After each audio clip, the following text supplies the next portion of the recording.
Here's how you can make Bihari kebab, and it's a popular dish in Pakistan. One of the key ingredients of Bihari kebab is papaya or any sort of fruit tenderizer. So this is eye round. It's a pretty thin cut of meat and it's cut into these long strips. Papaya, it's used to tenderize the meat. A lot of onions, so we got some sweated down onions here. We also got your regular dahi or yogurt, and of course a little bit of ginger. Mustard oil gives it a little bit of a perfume as well. And let's spice this up with some chili powder, garam masala, salt, and pepper. And just mix it up. And you can marinate this for around 2 to 4 hours. Now it's time to skewer. We got these really special skewers. These are made from iron. They're a little bit thick and they're square, folded over itself. It's almost like yakitori with the chicken skin. Yeah, you almost get that ribbon-like kind of texture. Make sure you're cooking on lump charcoal, not charcoal briquettes, because the lump charcoal imparts a nice flavor. Any good barbecue is literally just lots of love and lots of butter. You're gonna cook the Bihari kebab until it's nicely charred, until it's just falling off the skewer. That way you know that the beef is tender.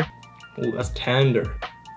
Oh, yeah, it's that tang that makes it different. It's really tangy. The papaya for sure is definitely making it kind of fall off, and papaya has a little bit of a distinct flavor to it, a little bit of a tang, almost citrusy.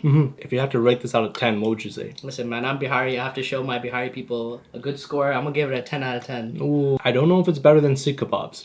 It's close. A 9.8 out of 10. Wow. Like, it's up there. Like, for me, Sikh kebabs is like a 9.9. It's just a little bit under, but I think what makes it for me is that unique papaya flavor.